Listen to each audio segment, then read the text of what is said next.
The Book of Philippians. Chapter 1. Paul and Timothy, servants of Christ Jesus. To all God's holy people in Christ Jesus at Philippi, together with the overseers and deacons. Grace and peace to you from God our Father and the Lord Jesus Christ.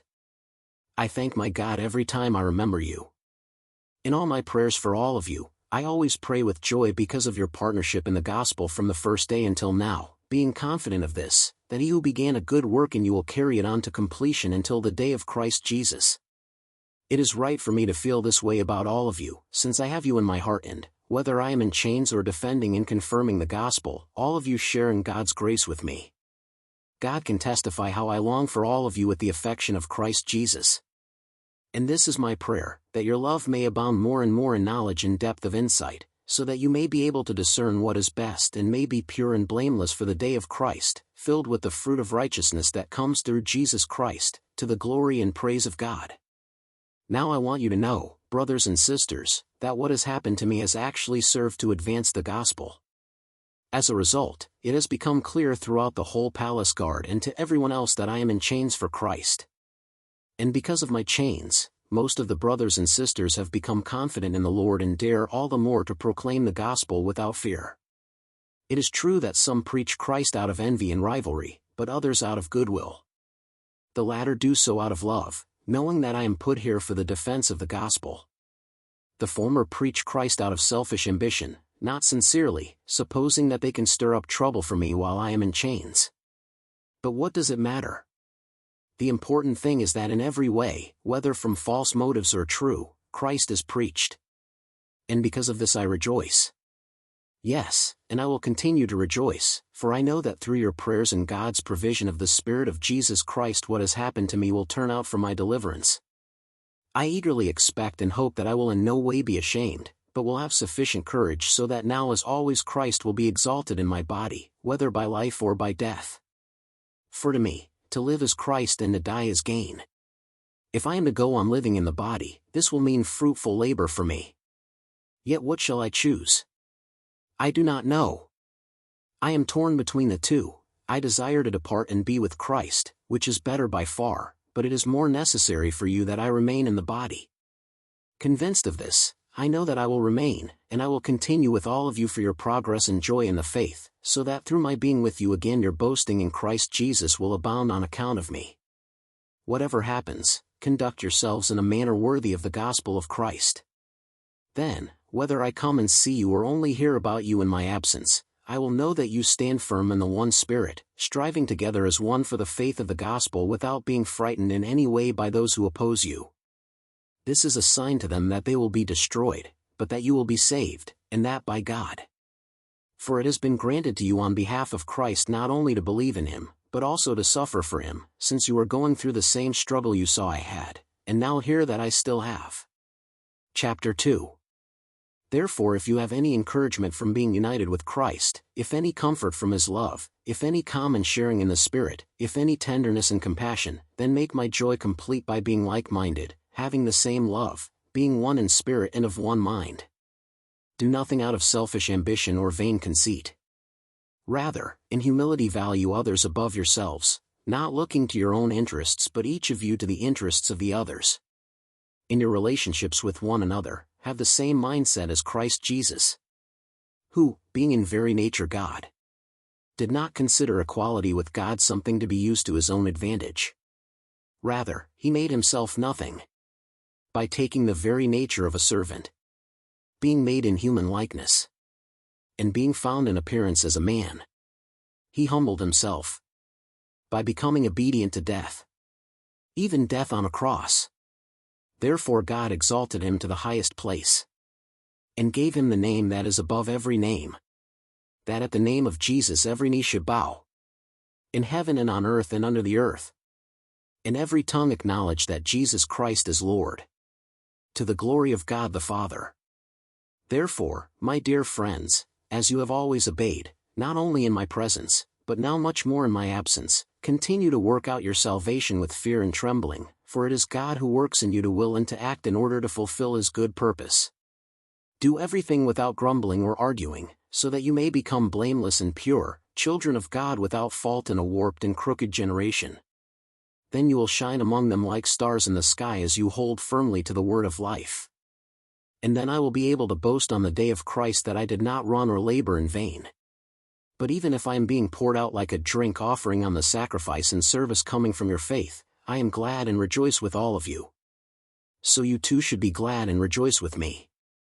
I hope in the Lord Jesus to send Timothy to you soon, that I also may be cheered when I receive news about you.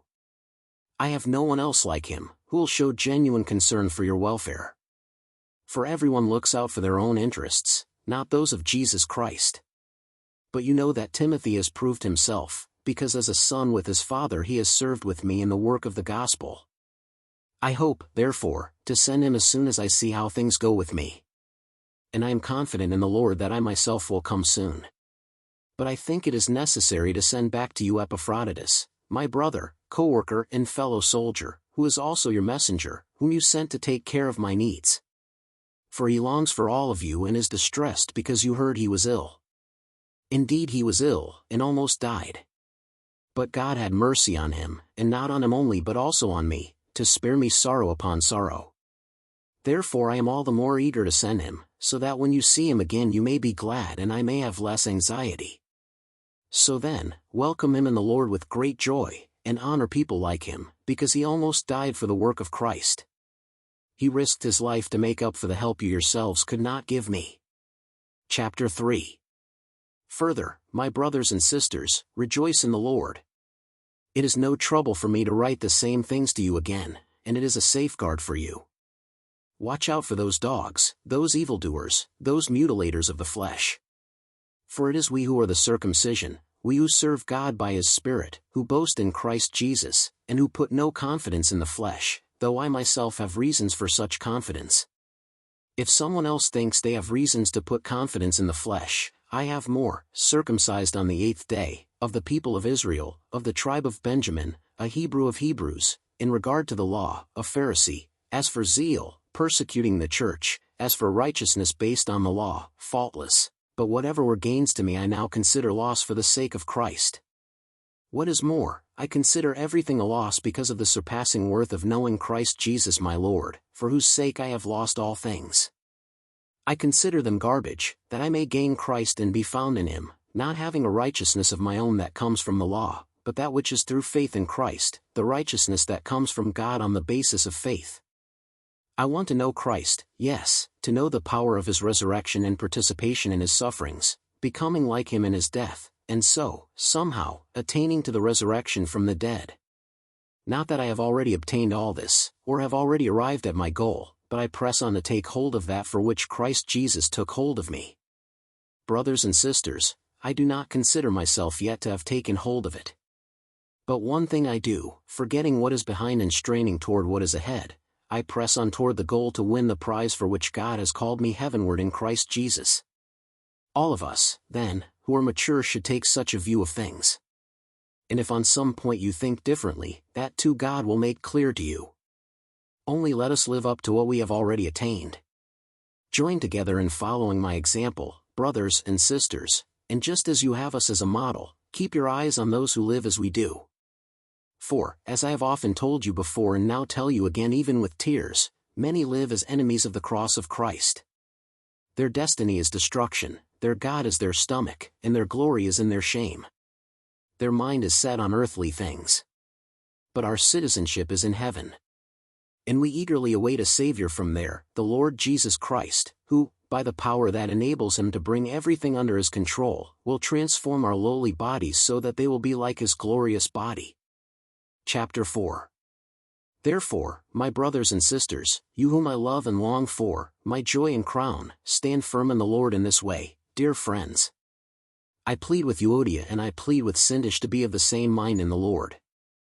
Yes, and I ask you, my true companion, help these women since they have contended at my side in the cause of the gospel, along with Clement and the rest of my co-workers, whose names are in the book of life. Rejoice in the Lord always. I will say it again, rejoice. Let your gentleness be evident to all. The Lord is near. Do not be anxious about anything, but in every situation, by prayer and petition, with thanksgiving, present your requests to God. And the peace of God, which transcends all understanding, will guard your hearts and your minds in Christ Jesus. Finally, brothers and sisters, whatever is true, whatever is noble, whatever is right, whatever is pure, whatever is lovely, whatever is admirable, if anything is excellent or praiseworthy, think about such things. Whatever you have learned or received or heard from me, or seen in me, put it into practice. And the God of peace will be with you. I rejoiced greatly in the Lord that at last you renewed your concern for me. Indeed, you were concerned, but you had no opportunity to show it.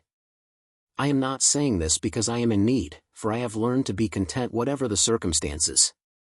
I know what it is to be in need, and I know what it is to have plenty. I have learned the secret of being content in any and every situation, whether well-fed or hungry, whether living in plenty or in want. I can do all this through Him who gives me strength.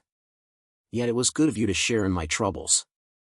Moreover, as you Philippians know, in the early days of your acquaintance with the gospel, when I set out from Macedonia, not one church shared with me in the matter of giving and receiving, except you only, for even when I was in Thessalonica, you sent me aid more than once when I was in need. Not that I desire your gifts, what I desire is that more be credited to your account. I have received full payment and have more than enough. I am amply supplied, now that I have received from Epaphroditus the gifts you sent. They are a fragrant offering, an acceptable sacrifice, pleasing to God. And my God will meet all your needs according to the riches of His glory in Christ Jesus. To our God and Father be glory forever and ever. Amen. Greet all God's people in Christ Jesus.